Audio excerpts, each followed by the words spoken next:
right, guys, we got the basket almost all tacked together and we welded out. Obviously this stuff is a little bit thinner, so it's a little finicky, especially not having the bottom piece. When we're done with this, we're gonna basically take this over to the top, flip it over, and then weld it right onto the top of there. So all this will be straightened out, and I think it'll look really good when it's done. We have all the hexagons in there, and we don't have our logo anywhere on there because that's the forward facing. You might see it, you might not, I don't know, but we got our logo on the back. So this will be facing the back. Obviously it's upside down right now. And then we have our other pieces that go here. And then this will house the lights on both sides as well as the strobes. But other than that, it's looking good. We're just getting it all tacked together. Did some stuff underneath there. Racked my neck up. I gotta actually lift this up because it's way too low. It's hard to get under there with the helmet and, you know, really do what I gotta do. So we're gonna lift this up once this is done, and we're gonna cut these off, get everything pretty much situated in place, tacked all together. It's just a lot of welding now. And then once that's done, we can work on the doors, which shouldn't take too long. And then we can work on the tailgate, which also shouldn't take too long. Tailgate's probably a day's worth of work along with the doors, but it's coming together. It's just a little slower than I planned.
Guys, we got everything in place that we need. It's starting to look like the finished product.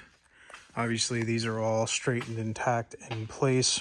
We'll weld that out, and then we got to weld all of these and drill these out to mount the pieces of aluminum on the side. So they'll go from the top of there all the way down, and then they'll come right here and around here, and then you'll just see this in the back end. And then obviously the tailgate will be back here. We didn't build the tailgate yet. We're gonna get to that. I want to, now that I've finished everything else, I can't really weld anything out until the floor is all welded underneath. So what we're going to do is we're going to bring the forklift around, lift it up, put it up higher so that I can actually get under there and weld. And I'm going to switch to the smaller 211 welder because it welds a lot better overhead. We marked these out, so we got all the centers and everything on and figured out how we're going to do all that. But other than that, only thing we have to do up there is cap that, clean everything up. Everything else is welded out, so we are good to go in that sense. And we're going to continue on doing what we're doing.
All right, guys, so it's looking good. The only thing we got left is the tailgate and the doors and a few miscellaneous stuff, but we got the tailgate started, squared it all up, and we got the first post in, and then you can see we put the angles in there.